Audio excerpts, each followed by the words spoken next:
Today, Erdogan suffers another setback. South Korea and the US come to an agreement on nukes, and President Zelenskyy calls President Xi. From TLDR News, this is your daily briefing for Thursday, the 27th of April, 2023. With just over 2 weeks until Turkey's highly anticipated presidential and parliamentary elections, President Erdogan has hit a stumbling block as a stomach illness has forced him to cancel 2 days of crucial campaigning. As we reported in yesterday's video, Erdogan abruptly cut short a television interview on Tuesday, apologising and blaming it on an upset stomach. On Wednesday, his campaign events were cancelled, and he tweeted that he would follow doctors' advice and stay at home to rest. In-person appearances by President Erdogan were also cancelled on Thursday. Most notably, Erdogan had been due to attend an opening ceremony at a nuclear power station in southern Turkey. The deputy chairman of the ruling AKP said that Erdogan would instead attend the ceremony via video link from home, and a planned rally in the area would be held at a later date. The nuclear plant, which is part Russian-funded and constructed, is set to be Turkey's first nuclear power station and is one of the AKP government's flagship infrastructure projects. With the May 14th election so close, Erdogan had been campaigning hard, with some days featuring 3 or more events. The cut-short interview and the cancellation of key events resulted in the internet becoming awash with misinformation. Twitter accounts spread unfounded theories about heart attacks, hospitalizations, and poisoning. Erdogan's head of communications shared a screenshot of some of the claims, adding that the government categorically reject the baseless claims and that no amount of disinformation can dispute the fact that the Turkish people stand with their leader. President Erdogan and his AK party are set to win the May 14th elections.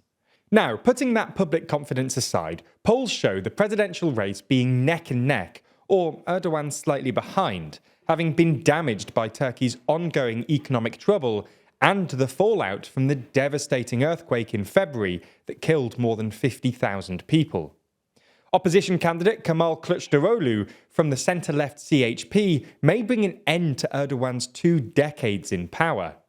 He's supported by an ideologically broad 6-party opposition coalition called the National Alliance, which includes secular, conservative and nationalist factions. The first round of the election will be held on May the 14th, with the possibility of a runoff later in the month if no candidate reaches 50%. Polls opened today for Turks in Germany, the world's largest Turkish diaspora, where there are some 1.5 million eligible voters. Okay, so that's the main story for today, but there's a lot more going on around the world. So here's a rundown of 3 other stories. In the last few weeks, we've covered a number of different North Korean missile threats. In response to these, today, South Korea has agreed to a landmark nuclear deal with the US. Specifically, Washington has agreed to periodically deploy US nuclear-armed submarines to South Korea. They've also agreed to involve Seoul in nuclear planning operations. Prior to the deal, South Korea was concerned that Washington might abandon Seoul and were therefore contemplating developing their own nuclear weapons. As a part of the deal, Seoul has agreed not to develop their own nukes. The main purpose of the deal, though, is to try and make North Korea think twice about launching a nuclear attack on their southern neighbour. While many have hailed the new agreement, some simply aren't convinced. Critics have argued that while the agreement has symbolic value, the move is not exactly militarily sound. Nuclear subs can hit their targets from thousands of miles away, so sending subs serves no real purpose, and actually could undermine their commitment to stealth. Docking your subs publicly in a foreign port tends to draw some attention. Nonetheless, both the US and South Korean president seem very content with the deal, with President Yoon serenading the US president at the end of his 6-day visit to the US. The music.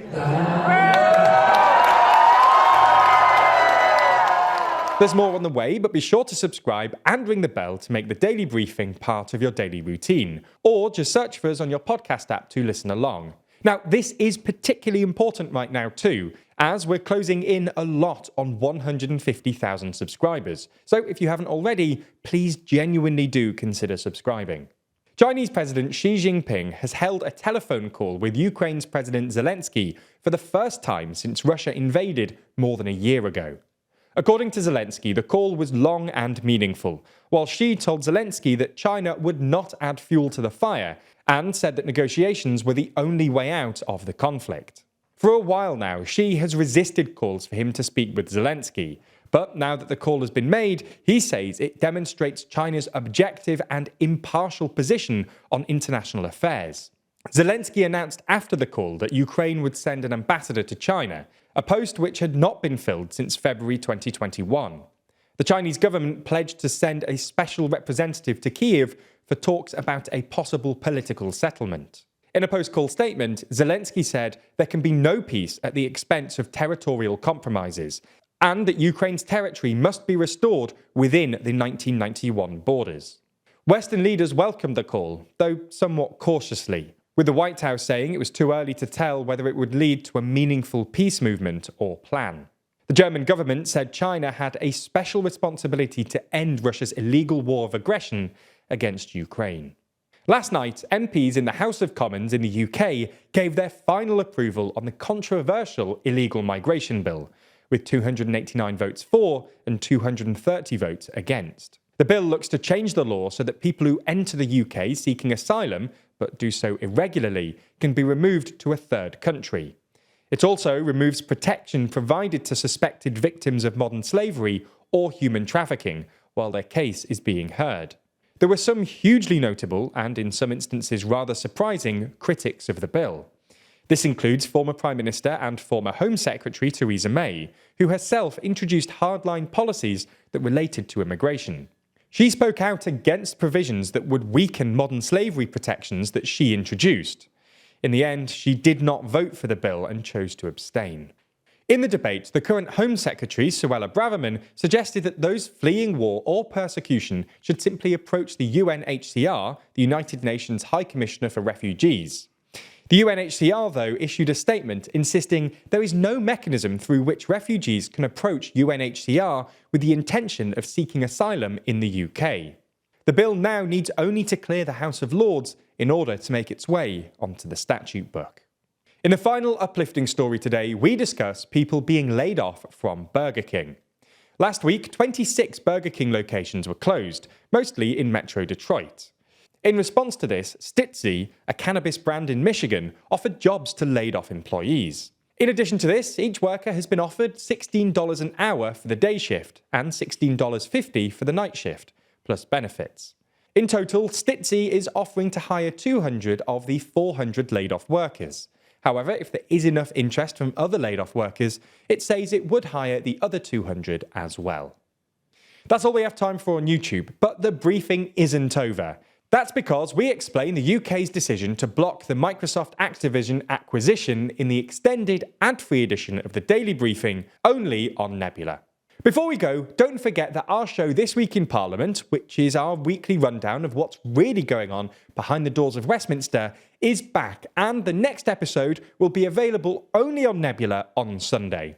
That's the streaming service we're building with a bunch of our creator friends, many of whom you're likely to be already watching. That means that by signing up, you not only get an extended ad-free daily briefing every single day, you also get to watch exclusive and ad-free videos from the best educational creators on YouTube. That's things like Real Life Law's incredible Modern Conflicts, which breaks down contemporary disputes around the world, Neo's Underexposure, which beautifully dives into complex and shadowy topics you've always wanted to know more about, or Extremities from Wendover Productions, which uncovers some of the world's most remote places. All of these are only available on Nebula, just like our extended daily briefings and a whole bunch of other exclusive TLDR content which never comes to YouTube. If you want to sign up, use the link in the description so that they know you came through us. That helps us out a whole lot,